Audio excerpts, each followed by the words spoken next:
Hello, everyone. Thank you for allowing us the time, and thank you, the Modal Shop, for giving us the opportunity to do this presentation.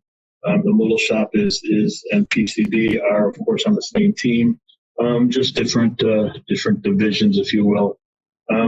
So we want to get started with just what the presentations that the Modal Shop and PCB have been putting together as a combined effort. And I don't know if you had the opportunity to see some of the ones that have been going on, but this one obviously is on the braking barriers with 4 to 20 milliamp transmitters. The next one is going to be March 4th, done by my colleague Mike Scott, with on-site vibration and analyzer calibration. That should be a very good, useful presentation. Mike does a good job with them, so if you can catch that one, that would be great. A little bit about PCB. PCB, PIEZOTRONICS, was founded in 1967. We are headquartered in Depew, which is a suburb of Buffalo. We're a vertically integrated company. So what that means is pretty much we get metal in and sensors out. So we have our own 50,000 square foot machine shop. And down in the lower right corner, you can see the world headquarters. This is the manufacturing facility for accelerometers, pressure sensors, force sensors, anything that microphones, all of the testing products are built here.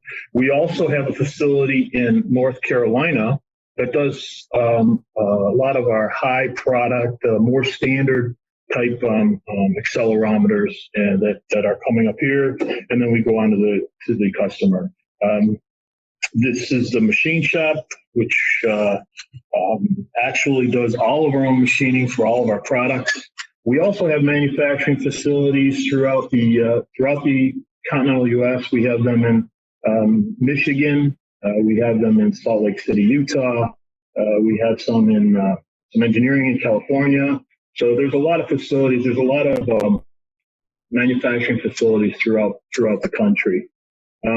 We've recently acquired Endevco, so that brings on another manufacturing facility that we're integrating and merging with PCB to see where the best products are built, where it would be best to build those products, and work from there. We're a world leader in industrial applications, power gen, aerospace, defense, automotive. IMI has been the industrial division of PCB for quite a few years, and we're all in the same building. We all share a lot of resources, but totally different applications. I had a nice little slide in here. It's we have an open invitation always. Of course, nowadays with the world being in the situation it is, but I just wanted to say that I had a nice invitation of the snow halfway up the building that was going to warn everyone to probably stay away from January, February, March if you were going to make it in. But our marketing department decided to reword it, and I'm glad they did. So, a little bit about me. I've got 40 plus years experience with PCB. I started in manufacturing, went to calibration, engineering, and now for the majority of that time, I've been an application engineer. I've had the opportunity to work in all of the different divisions. I found that very useful for myself to learn and to be educated in piezoelectric sensors. And also the experiences that I had in each one of those have been quite nice. Right now, I'm the IMI technical sales specialist, and basically my focus, or my function, as I call it, is to support the field engineering and applications in any way that I can, and of course any of the larger opportunities that we might want to tweak some products or work with folks to accomplish something a little unique. I'm a Cat 2 certified vibration analyst. I've been involved with the Vibration Institute for a very long time, and I've been on the board of the Niagara Falls chapter. The next thing is we had to, our marketing department had asked us to come up with a funny story. a fun fact, they called it. If you've been in some of the other presentations, I think somebody had dinner with Denzel Washington and somebody else sat through an earthquake in the San Francisco World Series. Mine's not quite as exciting, but I came up with this, that I tried to buy a flat screen TV with a Burger King gift card. And the story is that years ago, I got a gift card for a mall that's down the street from the factory here, a rather large mall, for recognition of, I don't know, time at the company, whatever it was. I can't even remember. Excuse me. So it was about the time that flat screen TVs were becoming more popular, and I didn't have one yet. So I figured this would be a good opportunity for me to treat myself. So I wasn't quite sure if the Best Buy there was part of the Galleria Mall because it was an annex, or if it was, separate, or how it all worked. So I went down at lunchtime to learn about flat screen TVs and to find out if this gift card was going to be good and the whole bit. And I spent probably an hour there with a young guy, and he did a great job explaining to me televisions and differences. And so I asked him about this gift card, and he's like, "Yeah, sure, we'll take it. We're part of the Galleria Mall." I said, "All right, well, I don't have time right now. I got to get back to work. I have a meeting." So I come back at the end of the day. I grabbed my gift card out of the Timetex. And for those who don't know what a Timetex is, it doesn't have batteries, no wires, no cords, just a notebook that you wrote in. Kind of get a time, a sense of what time this was. I went in there. I walked in the back, picked out the television, grabbed the television that I had picked out. I went up to the checkout, and the young guy behind the counter, I was like, "Sir, we don't accept this card." And I said, "Yes, you do. I talked to your manager earlier. I said, everything's good. I made certain of it." He's like, "Sir, we don't accept it." And this went back and forth a few times. And I made sure it was loud enough that everybody would hear. So if I was going to embarrass myself, I was going to embarrass myself good. And he goes, "Sir, excuse me, this is a Burger King gift card. We don't accept them here at Best Buy." So I don't know where the Burger King gift card came from. I don't even like Burger King.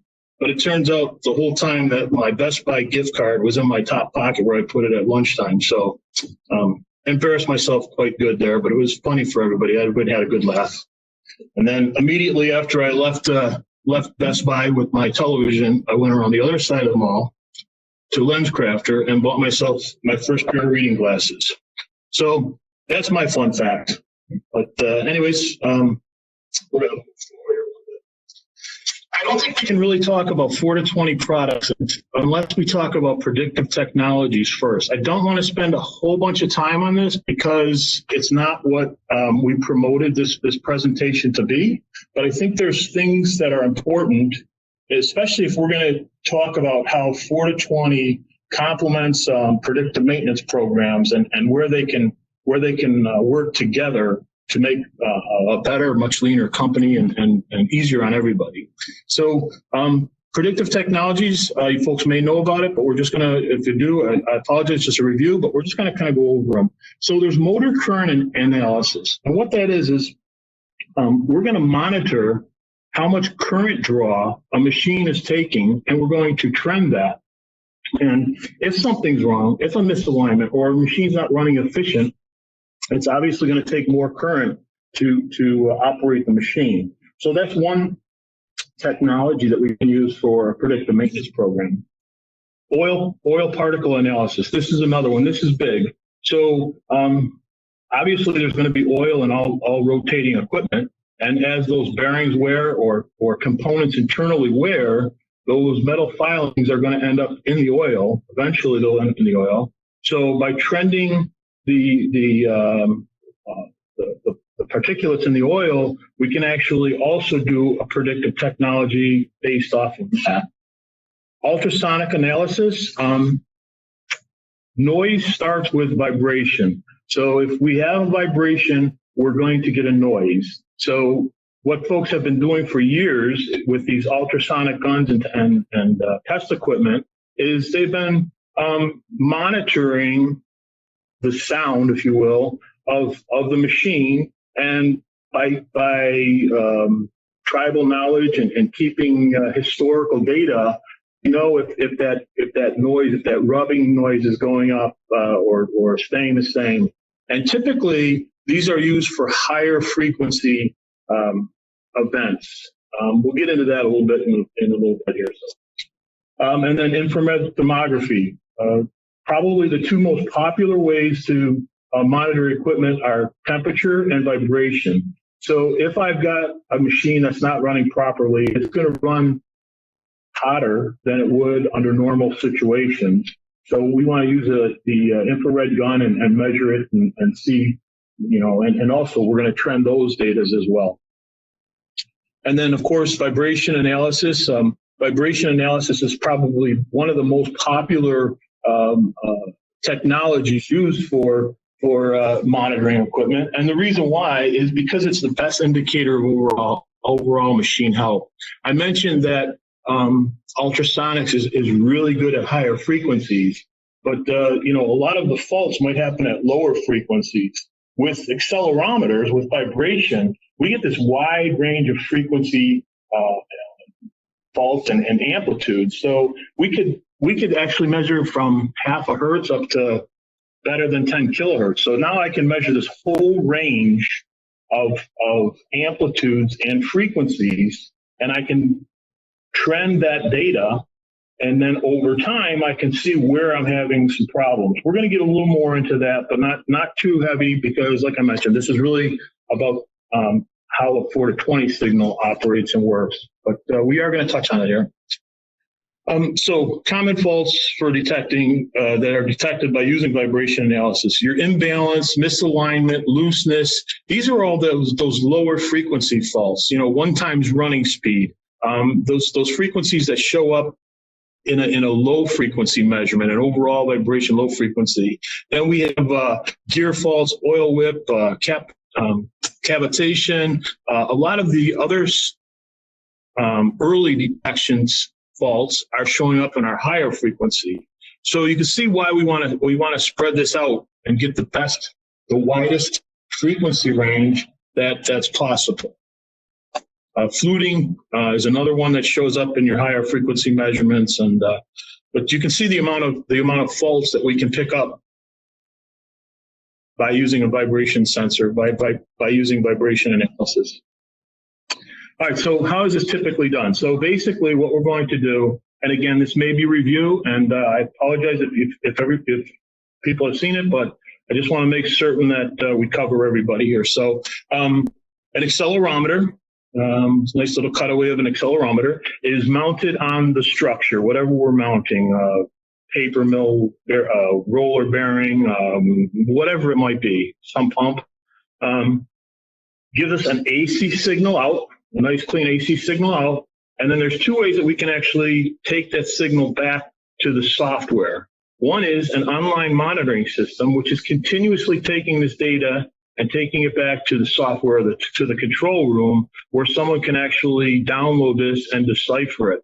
The other way is that we have a portable data collector where this fellow runs out. He's taking points throughout the factory of critical equipment, and then he's bringing that back and downloading it. The bottom line is they both end up coming back to the software where they're going to be analyzed. Now, this analyzing is it takes specialized training. It takes time. I mean, there's organizations like the Vibration Institute, Mobius, Technical Associates out of Charlotte, and excuse me if I didn't mention any, but there's several of these organizations that will train us how to take these real-time signals, if you will, and convert them to FFTs, which an FFT is taking bins of frequency data. And the reason we like to get to an FFT is because it shows us multiples of running speeds. We all know what the running speed is. So if I've got, a high amplitude at 1 times running speed,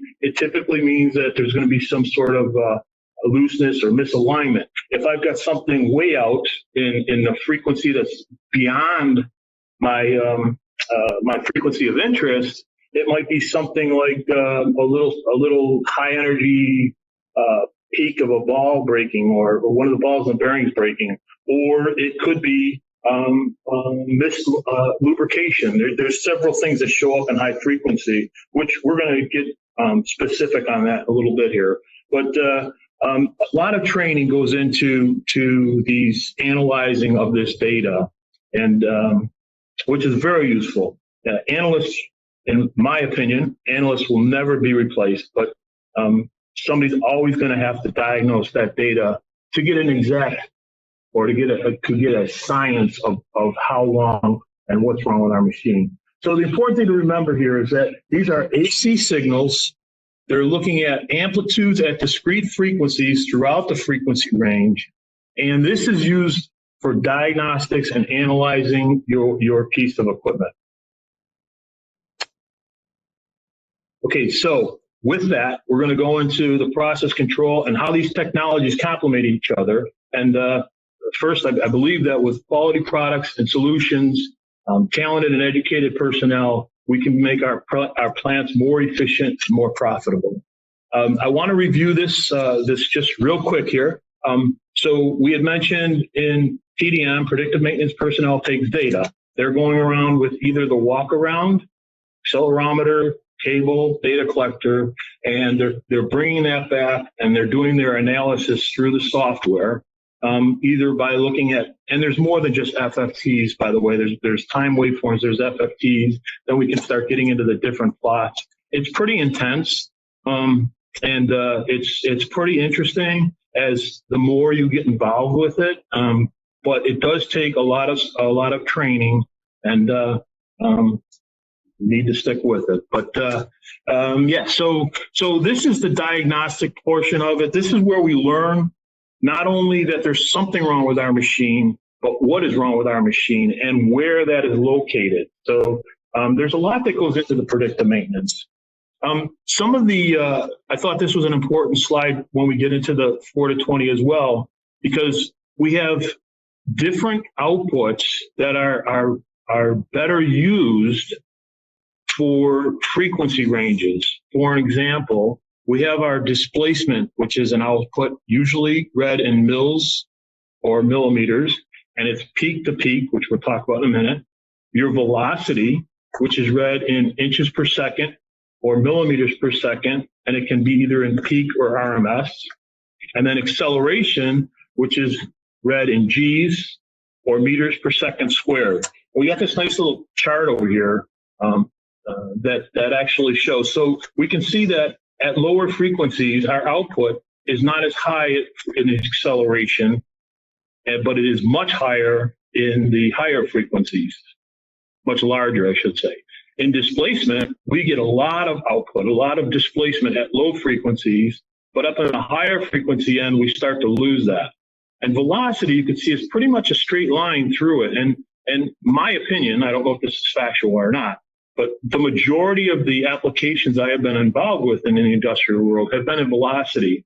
And I believe it's because velocity seems to be that nice flat line through the frequency of interest in predictive maintenance equipment. You know, I mean, everybody's really concerned with that 1 kilohertz and below, but as technology is getting better, we're getting smarter, and the analysts are getting smarter. We keep reaching for more. We keep reaching for higher and higher frequencies because we're finding useful information out there that's going to help us get an early detection. So we talked about amplitude outputs and how they're read or taken.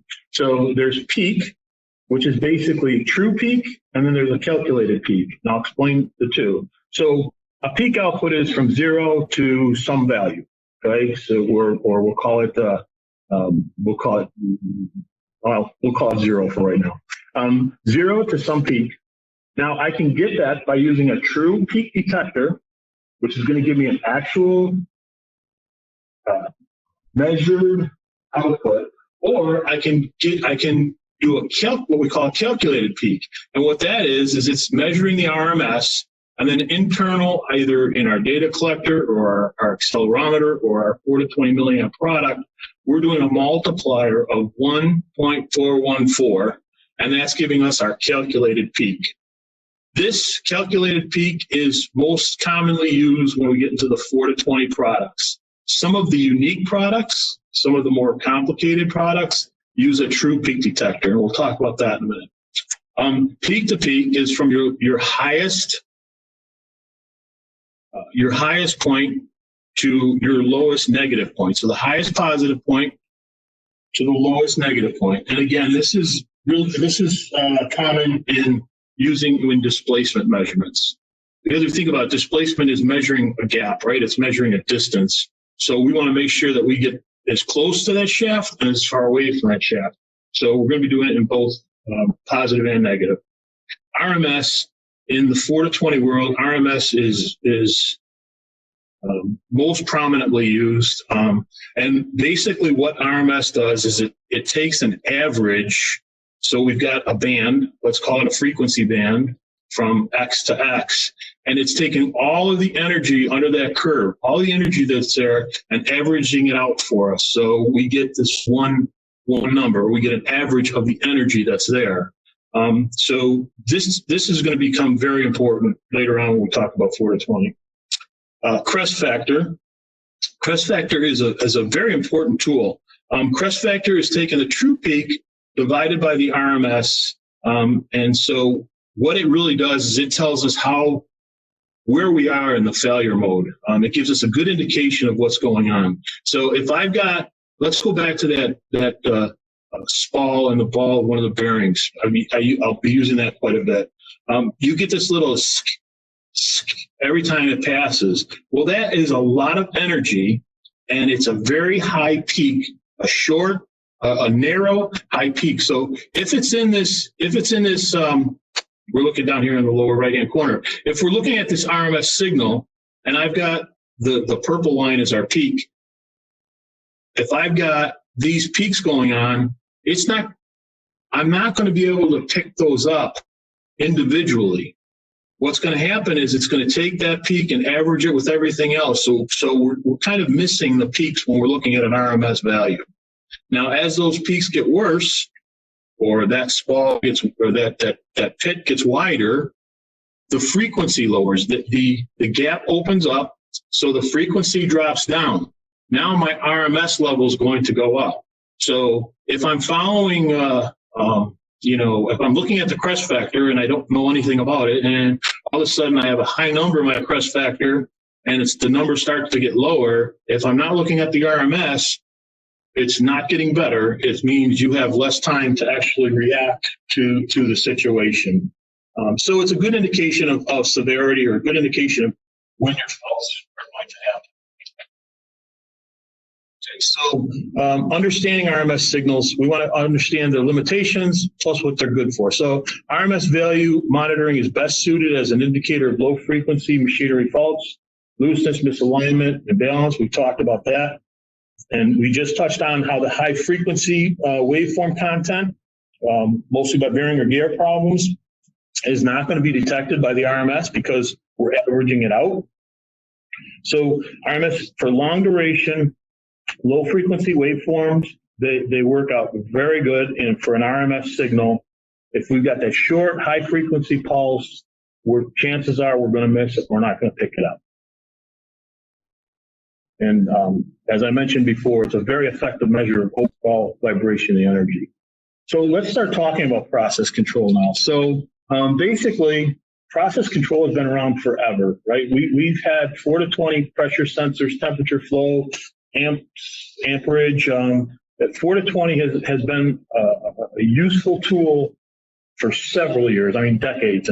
And basically what you're doing with that is you're measuring a variable. You're measuring some change over time, whether it be in pressure or flow or whatever it might be. But that's how it works. And there's one number there. So we're not focusing on all those amplitudes, all those frequencies that the accelerometer can pick up, but we are looking at one number that we can monitor, and that makes it a lot easier to watch the overall health of the machine. The other thing is they can actually be used to control the process. If I got too much pressure, I can actually use that signal to slow things down. What is a 4 to 20 signal? Based off of Kirchhoff's current law, it basically states that the currents from one end flowing away from that point in theory, should be the same when it comes back. And that's where we get our loop power from. This is basically how the loop power works or operates, is that any place in that point, I should be able to take a reading and get the same value. So the advantages of 4 to 20. So basically, we've known, it's been proven since the 50s. It's been around for a long time.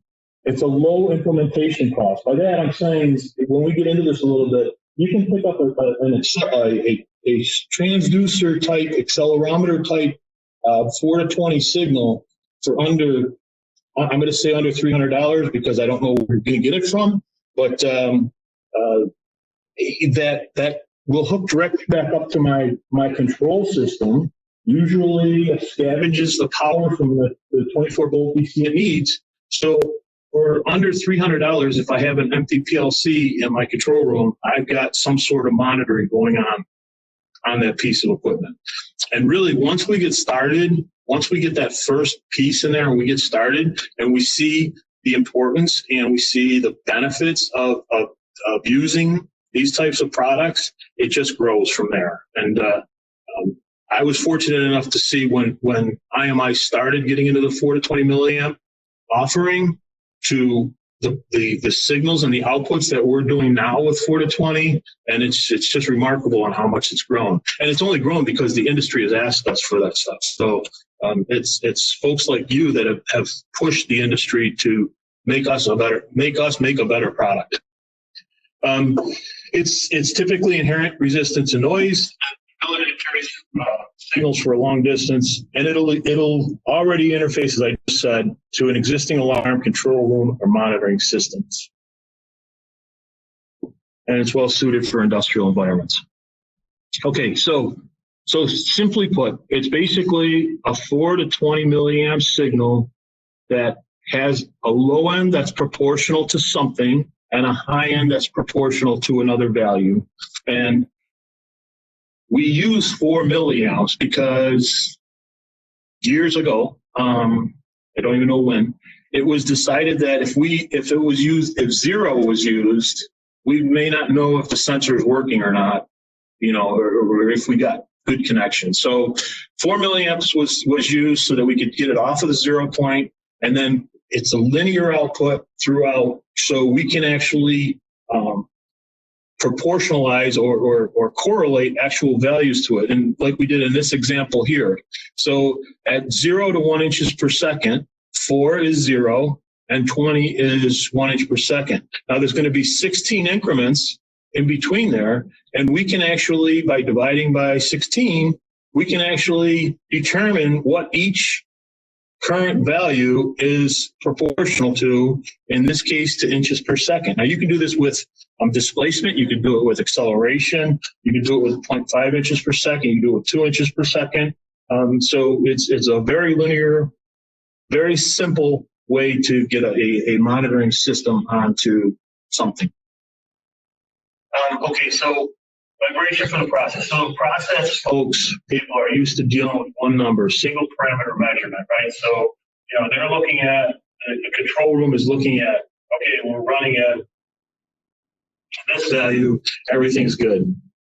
Predictive maintenance or vibration analysis, guys, folks, deal in at least 2 numbers, right? We're looking at frequency and we're looking at amplitude, and sometimes even phase, but most commonly it's frequency and amplitude. Process folks, they use their DCS and PLCs to collect the data and display that data. DCS, PLCs, SCADA systems, they're not capable of the sampling rates needed to do a frequency analysis or frequency amplitude data. And that's the reason why we can't just run an accelerometer back to a PLC. So we need to compress that data. And when we do, we run into that we could lose information. We could lose valuable information. So the challenge is, how do we compress that vibration data without losing too much of that information and keeping it one number that our process control technician can relate to? So the solution would be a sensor that can be powered, loop powered. It outputs a 4 to 20 signal proportional to some value, a single number that gives you an idea of the condition of the machine. So understanding the differences. PDM team, predictive maintenance team, they are taking vibration data on all machines. They do their analysis, they bring that data back, they do their analysis to determine what machines are going to fail, and not only what, but the more important part is when they're going to fail. And they do that using historical data and tribal knowledge on that particular machine. And the advantage of that is that they can work with planning, production, and maintenance to fix these machines so they don't get an unexpected catastrophic failure, which if you look at studies of these things, it's unbelievable the amount of how much an unexpected failure costs. I could tell a quick story. I was at a plant, a car manufacturing plant, one of the newer ones. It was all robotic, and basically they bring in a hunk of metal and it goes out a car. So it's very integral on how this is all done. Well, they didn't have any predictive maintenance program at all, and they were running off of what they call a preventive maintenance. So there's a schedule. You grease this machine on this day, and you grease this machine every 6 weeks, whatever it is. Well, one of the arms of the robots missed the getting put on this routine maintenance, and that actually shut down. It's eventually seized up. It took 3 years, so that was pretty good. But it actually shut down, and they ended up sending their whole shift home. Of course, they have to pay them. They're not pumping out any cars because the whole line is shut down now. And it's just the amount of money they lost was in, the hundreds of thousands of dollars for that day off of one machine because they weren't using a predictive maintenance program. They weren't monitoring it using an overall vibration system. They were just going with the reactive. So, sorry, I didn't mean to get sidetracked there. So the PDM team. So these are the guys, right? They're looking at all this time waveform, all this data. They're getting all of the frequencies, all the vibrations, all the amplitudes, and then they have to know what to do with it. And this is a time waveform here. And then what they'll do is they'll take it and put it into that FFT that I talked about a little bit. That could be a whole other session, but there's a lot going on there. Process control. They take data, not just the vibration. They might be measuring pressure, force, temperature. They're doing all kinds of measurements there. Most common type of sensor or transducer that's used is the 4 to 20 milliamp sensors. The data is incorporated into the production process so that we can use it as a control, or we can use it to monitor and say, hey, we've got a problem out there, let's take care of it. And one of my colleagues wanted me to make certain that I put he uses the analogy of the check engine light on your automobile, because this is what happens. We can actually take this 4 to 20 signal and we can set it up into our control room where we hit a certain threshold and we get our check engine light that comes on. Well, if I'm sitting in the control room and I see that, I don't know what's wrong with the machine. All I know is there's a problem with the machine. Very similar, if I'm driving down the street in my car and my check engine light comes on, I don't know what's wrong with the car. All I know is there's something wrong with it. So I have to bring it to the mechanic, the specialist, right? So that's the same thing with process control. I know there's something wrong. I don't know what's wrong. So let's call in the analyst to analyze the machine and tell me what's wrong. And more importantly, how long can I run it like that before it fails? Because nobody wants to shut down their machine, especially in production facilities. And more importantly, nobody wants to get that catastrophic failure. So we talked about all this data and how important the real-time vibration is, all the frequencies and all the amplitudes at those frequencies and how great it is at it being diagnostics. Why don't we use that for real-time vibration monitoring? Well, the situation is there's just way too many numbers. So it takes a lot of time to analyze data. And we want something that's going to be out there continuously monitoring and continuously give us that number and let us know when we're having a problem. We don't want our folks spending time on a machine that's good when we've got a machine over on the other side of the plant that's just about ready to shut down. So I guess it kind of leads us into why should we implement the overall vibration? We get the constant monitoring versus periodic monitoring. much lower cost in the spectrum analysis, less training and expertise required, avoid collecting data on good equipment. We got our man hours on equipment that we really need, more critical, and or maybe something that's a little closer to breaking down. And vibration is a great indicator of machine condition, which we talked about earlier. So once we get this stuff all implemented, we can just sit back and relax because we're just going to monitor it through our computer. Okay, so in recent years, process control has been around forever. Why weren't we on it with vibration equipment? Again, these are my thoughts. I don't have nothing to back them up with other than my experience. And it's really PLCs and DCS now are more powerful. Cost per channel have come down.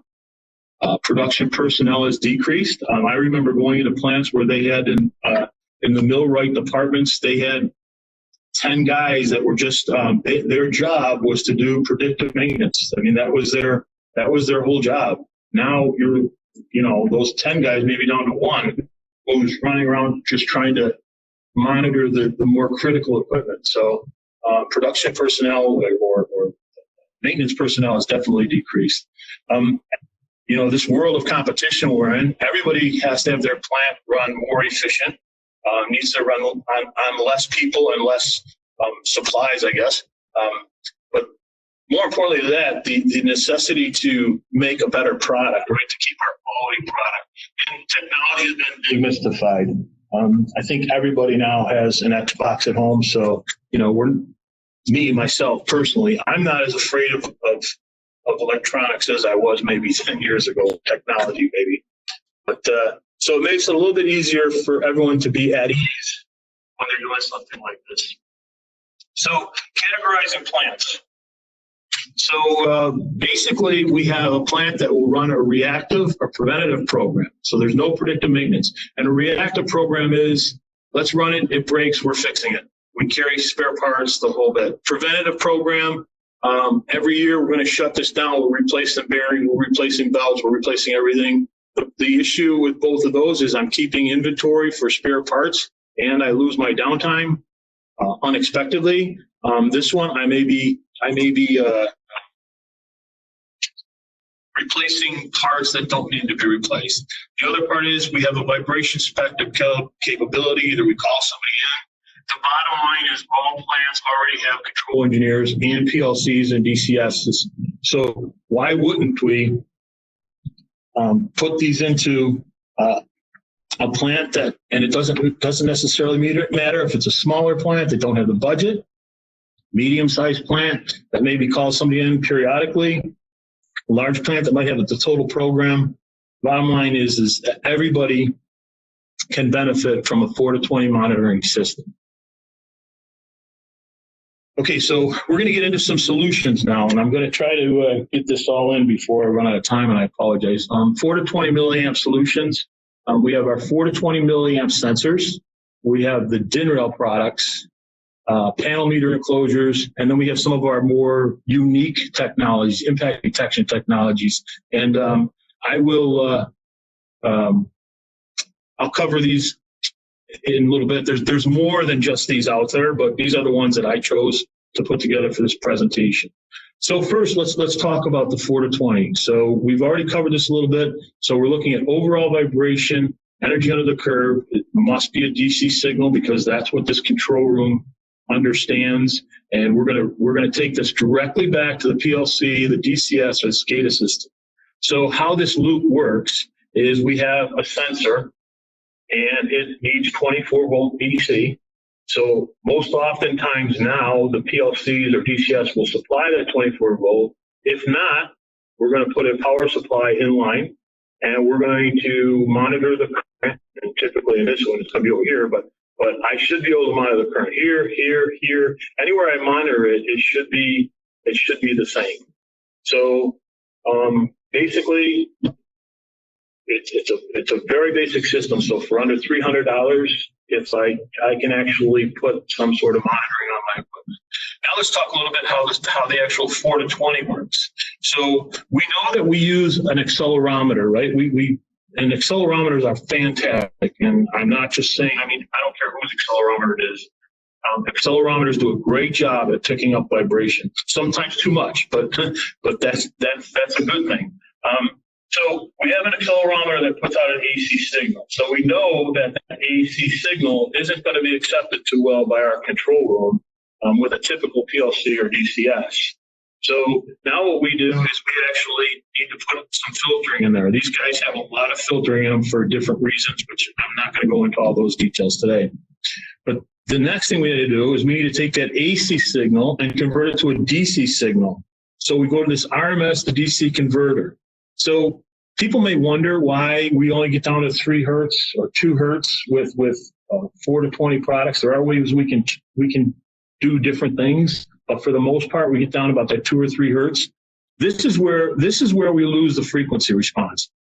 In my accelerometer, I can get down half a hertz, no problem, all day long. But once we go through all this this integration and we go through this RMS to DC converter, is we lose the lower end of the sensor.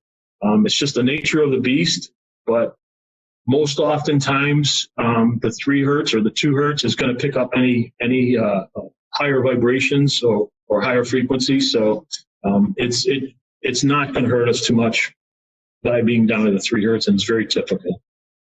The next thing we do is we take that 4 to 20 milliamp conversion, whatever it might be, and then it's just continuously running back to my control room where you got some monitoring going on and you got folks watching what's happening over here to light an light, sound an alarm, call somebody in. One of the more typical ones is a sensor type. You can get this with a temperature output option. So not only can I monitor overall vibration, but I can monitor temperature as well.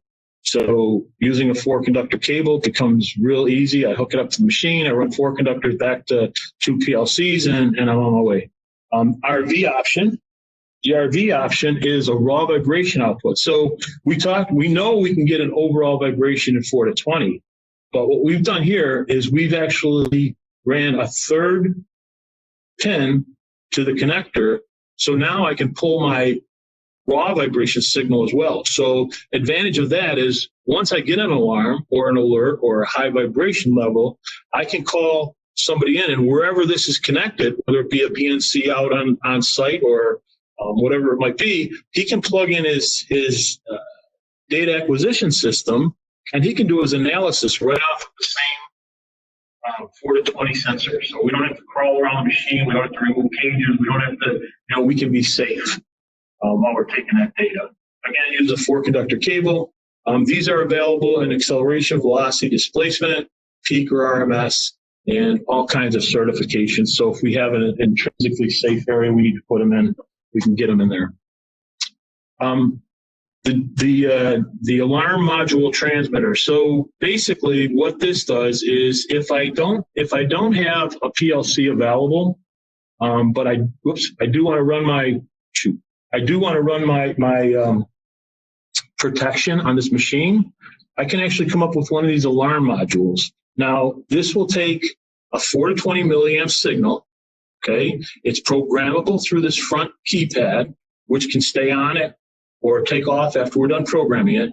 Inside this, I have 2 Form A relays. So each one of those relays, I can set a threshold, a time delay, a delay on make, a delay on break, a hysteresis, and I can also continuously monitor it. So if I chose to leave this on, I'm going to get my digital display here in current and in output, however I have it set up. I can also retransmit this signal back to my control room. So I have several different options that I can use on this. But most oftentimes, this is used when somebody wants to have their own remote PLC, or they don't have room left in their control room and they need to set up a machine on this with a shutoff or an alarm alert level. So this fits good. It's, kind of like maybe the poor man's PLC, if you will. But here's a couple scenarios. We can either do it with just the vibration output, or we can go get one of those TO temperature output vibration monitors we were just talking about, and I would get vibration and temperature continuously. And you can see these don't have the faceplate on them. So one faceplate I can store several different readings So we step it up a little bit with our modular type transmitter. And what this will do is, I'm going to go through the highlights here. ICP power converts the 4 to 20, or converts the signal to a 4 to 20 and 0 to 5 or 0 to 10. Selectable output. And what we'll do now is we'll come over here and we'll talk about this a little bit. So the way this works, I take an ICP or IEPE sensor, I wire it into my module, and now the module will give me a 4 to 20 milliamp output. It will give me a 0 to 5 or 0 to 10 volt DC output. If I use the temperature output version of the sensor, I can also get a continuous temperature output reading off of this. And it's all field programmable through these dip switches that are on the inside. So we remove this cover, and there's a series of dip switches here that I can set acceleration, velocity, displacement. I can set all of my ranges. What else? The gain. There's a bunch of things that I can actually set by using these dip switches. Another big advantage of this guy is it has what we call plug-in filters. So your normal filtering, it might be 3 hertz to 10 kilohertz. Well, if I have something going on at 5 kilohertz that's part of the process, and I don't want to see it show up in my 4 to 20, I can actually put maybe a 4 kilohertz filter in here and filter it out. I know it's there. It's supposed to be there, so I'm not worried about it, and I don't want to keep tripping my system. So I can actually filter that out and continually monitor the rest of the frequencies. And I can do the same thing on the high pass filter as well. So here's a situation or scenario where we're using that modular transmitter along with the alarm, and it's kind of the same format that we had before. It basically takes the 603 CO1, goes into our transmitter, and then into my alarm module. And the same thing here with continuous monitoring for my temperature and vibration.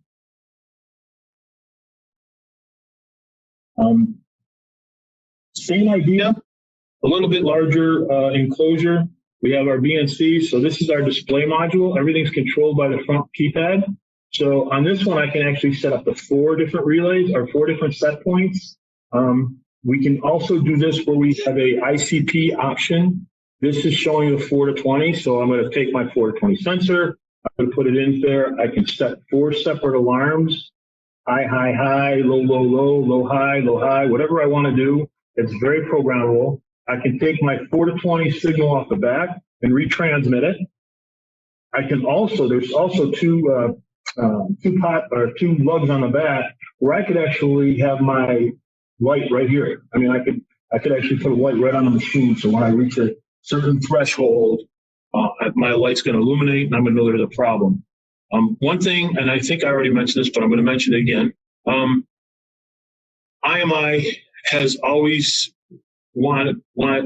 sees a very big need for the analyst, right? We know the analyst is never going to go away, nor should he go away. So on every product that we build, we always make sure that there's a way to pull the raw vibration signal. And in this case, we've got 3 of the panel meters in there, and you can see we've got little BNCs on each one of them that once there is an alarm, we can go back there and go pull our real-time data off of it, do our analysis. All right, this was a system we made up, and I'm just showing examples of what's going on. So we have our DIN rail transmitter, our universal transmitter. This customer wanted to have a verification system on site.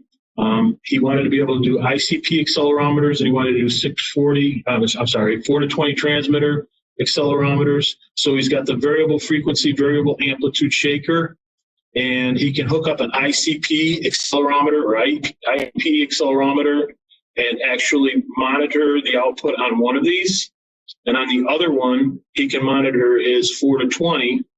And he has, inside this program, he has both for 0 to 1 inch per second and 0 to 2 inch per second. So he just picks whichever one he wants, and he can do a verification on site of all of his both sensors and transmitters. Okay, so kind of speed up a little bit. Impact technology. So we had mentioned that 4 to 20 has been there for a long time, and now our customers, the industry has asked us, or asked companies to get a little more into. I want to know what's going on with my high frequency values. I want to know what's happening with this piece of equipment, and it's outside the realm of what we're doing right now. So that's where we started to design technologies that will look at the peak and the true peak. And these are the three things that we're going to focus on in this next couple slides here. And those being the bearing fault detection and the RMP, reciprocating machine protector. Okay, so let's remember peak, RMS. So RMS, I'm not going to get all my peaks. Bearing fault detection, there's several data analyzers out there, and I'm going to apologize ahead of time that I don't mention all of them, but you've got your CSI, which does peak view. You've got spike energy. You've got high frequency demodulation. I can't even remember all the different. Everyone has their own unique characteristic or function to do that in their system. So this is something that's already being done in the PDM world, but we wanted to bring it into monitoring, where we're doing the overall monitoring of it. And the first one we're going to start with is our bearing fault detector. It's DIN rail mounted. It provides ICP and IEPE power. It's high pass filtered so that we can look at the bearing faults. It detects bearing faults early, which is the whole idea behind this. My high frequency peak measurements give me early detection of a problem. And it can be velocity or acceleration, the 4 to 20 output, and it has the RV output, as we talked about. And it can be compatible with all of the PLC DCS. So let's talk about how this works real quick. I take an ICP accelerometer, one accelerometer. I hardwire it to the DIN rail. When the signal comes in, that signal split into two different paths. One looks at velocity or acceleration overall. So I get my 4 to 20 milliamp output overall. So I'm looking at all of those faults, or looking for all those faults from that under 1 kilohertz. You know, the misalignment, the looseness, the stuff I typically look for with 4 to 20 products. The other one bypasses that and takes a separate path, and it goes through a high pass filter. So it looks at everything at 1 kilohertz or 5 kilohertz, which is selectable. So now what it's looking for, and it's an acceleration. I'm sorry, the important part. It's an acceleration. So I've got this hooked up to my machine, and I'm seeing my low frequency measurements, and it might be running at 0.35 inches per second. I don't know. I'm just throwing numbers out there. Everything's good. I'm at about 12 milliamps. On the other side, I'm not seeing anything, and I hope I never do, but that's not the way it works. So I'm sitting steady at 4 milliamps. All of a sudden, I get this little spalling here, or the ball in the bearing, this little thing here.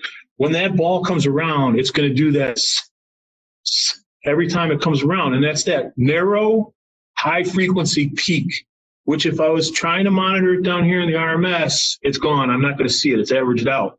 However, we focus on that with this product.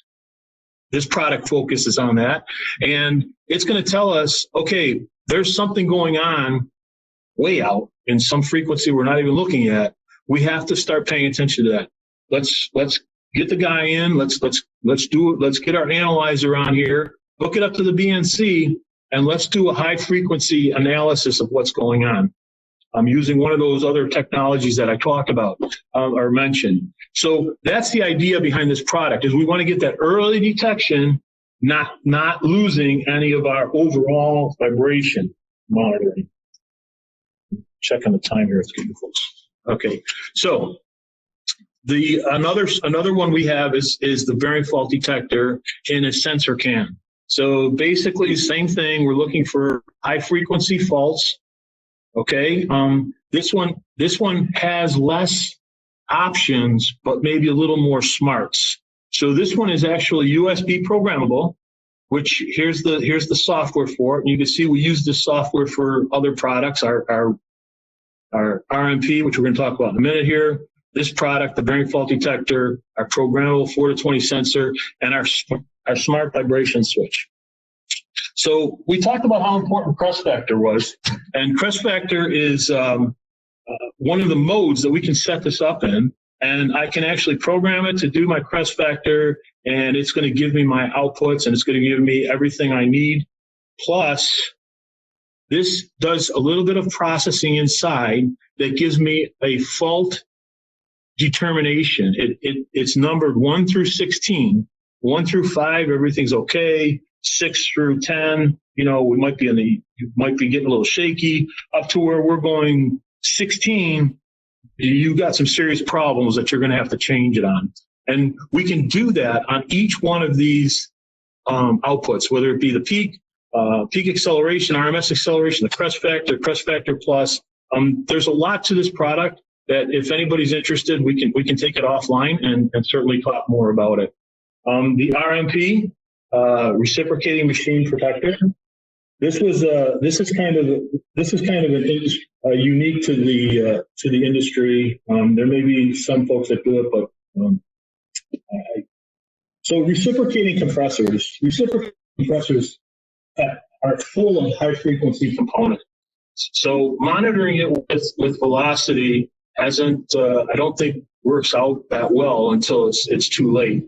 But basically, what we've done is we've designed this sensor that looks for things like loose or broken bolts, loose cracked rod nuts, anything that's high frequency. Real important here is the slippers, clearance, and this motion is back and forth. So this slipper is a guide, if you will. And once that loosens up, you start getting some rattling. And once you start getting some rattling, you've got misalignment. So once we got misalignment in the shaft, bad things happen. So basically, what we do is we actually take this RMP sensor and we mount it typically on the crosshead, right above the slipper. It's 1 per cylinder. And as this is going back and forth, if there's something happening down here, the vibration is going to transmit to the crosshead or the distance piece, but mostly the crosshead. And vice versa, if something's coming from the motor side and the shaft loose, you're going to get that signal transmitted through the structure. Now, a lot of times we'll see a mechanical vibration switch down here, and I have my own stories about mechanical vibration switches, or you'll see a velocity sensor mounted on the base, and you know, it's just not, this product has been really taking off for the industry, but I want to get into the programming here, so I'm going to speed it up a little bit. This basically is an actual application that I was at when they were going to start the machine. They wanted somebody there, so I was there, and this is where it would be mounted, and it's worked out well for them. So programming, the software should look familiar. So basically 2 ways to program this using the USB. We can program it off of the running speed. So I'll set this up to the running speed of my compressor. And what that running speed will do is it'll populate my trending range and it'll populate my time window. Now the time window is it's long enough for 14 to 16 cycles of the machine. So what we're saying is the machine has to get through 14 to 16 cycles so that we can populate the rest of these parameters. So all of this is populated unless you choose to do it on your own. If you think you know more about the compressor, then you know, and folks do, they're in there, they're with them every day. But I found that most people always go back to the running speed. But yeah, so now what we do is after we've populated the time window and the trending range, these numbers are extrapolated inside the sensor through the processing. The sensor does a little bit of its processing and calculations. There's calculations for each one of those in the white paper. I would much rather trust the computer. So here's a scenario of what happens. We calculate the RFI, that's reciprocating fault index, by taking the trending range. Let me back up for a minute, I'm sorry. So we set the RPM, we've got a time window, and we've got a trending range, 4 to 8 milliamps. So this 4 to 8 milliamps is a linear output. I can actually use it to monitor the equipment, which the next slide will show us. After I pass that 8 milliamps, then the values become nonlinear. They're weighted. And these are the values we use to weight it. So what we have is threshold 1 is equivalent to 4.8 Gs. Threshold 2 is equivalent to 7.6 Gs. And these will change off of the running speed and all the other calculations that are going on. So this isn't a fixed number by no means. So my weighted value that I'm going to add to 8 milliamps every time an impact crosses threshold 1 is 0.6 milliamps. My weighted value of every impact that crosses threshold 2 is going to be 2 milliamps. Now that only happens inside this time window. It's only counting the peaks inside this time window. Now this time window is going to continue to move, but it only wants to add what's going on in that time window. So in this situation, we're going to take the current from 1 for every impact above threshold 1, which is 0.6, the current value from 2 for every impact above threshold 2. And if current level 1 is 0.6 milliamps, or weighted current is 0.6 milliamps, and the weighted current on 2 is 2 milliamps, here's what the example would be. We've got 4 to 8 milliamps, so our 8 milliamps, plus we've counted 3 impacts at 0.6 milliamps, 1, 2, 3, plus we have 1, that's 2 milliamps. So within that 2.5 second time window, we went from 8 milliamps to 11.8 milliamps of output. And this is only a 4 to 20 milliamp signal that only comes back to the PLC, SCADA, whatever you might be using. I wanted to get this slide in real quick. So we said that using the scenario from the slide before. So this would be our trending range. So this would be 8 milliamps. So at 4 to 8 milliamps is equal to some value, and this value is going to be driving along maybe 6 milliamps, and it's the ideal thing is that this never changes, right? But realistically, something's going to go wrong. And as this vibration starts to rise, as soon as we cross that line, boom, it stamps out the time window. Now we start counting the peaks, and then boom, another time window, another time window, another time window. And this doesn't go down. So we don't want it to count and then miss a time window and then go down. So what happens, because we would get false readings. So we want this sensor to keep counting the impact and exponentially walk up. It's non-linear, but the important part here, or the value, is that it's going to walk up to that 14 and 18 milliamps, which are typical numbers. I don't have any scientific proof to back that up, but it's going to walk up to your alarm and your alert level much quicker than if it was just one steady number, just right, going up, going up. So by the time you got to your alarm, you may have torn something apart. Now, if this happened to be fake impact, or not fake, but not really true impacts of something going on in the machine. Somebody's working out there on the machine, they put a wrench next to the accelerometer, or one of the cages is loose and it starts to rattle, something crazy like that. So this is going to keep going up because it's going to read it. That's what I said about accelerometers. Accelerometers are going to pick up the vibration no matter where it's coming from. But whether you want it or not, the thing that's going to happen is this fellow's going to get back to work, or lady's going to get back to work, and he's going to take his wrench off of there. Now this is going to go through a time window, and it's going to start to come back down. So it's going to come down below that. If there's nothing wrong with the machine, it's going to come back down, and everything's going to be fine. Sorry that I went a little bit longer than what I was supposed to, but basically, I really want to point out of this is that 4 to 20 milliamp sensors and technologies are not meant to replace the analyst by no means. The 4 to 20 milliamp should be considered another tool in the analyst toolbox, and it can be extremely useful in monitoring plant equipment in both in between predictive maintenance schedules. So I appreciate everybody's time. I'm sorry I went a little over. Certainly my information is here if you have any questions, if we don't get a chance to answer them all. But I'll stay on for as long as everybody would like. And the other part is we have this resource video. It's a video, really nice video of our capabilities. And then the bearing fault detector that we talked about, and the reciprocating machine protector that we talked about. These are real good videos to watch and help wrap our arms around what's going on with it. Thank you very much. And my contact information is there if anybody has any more questions.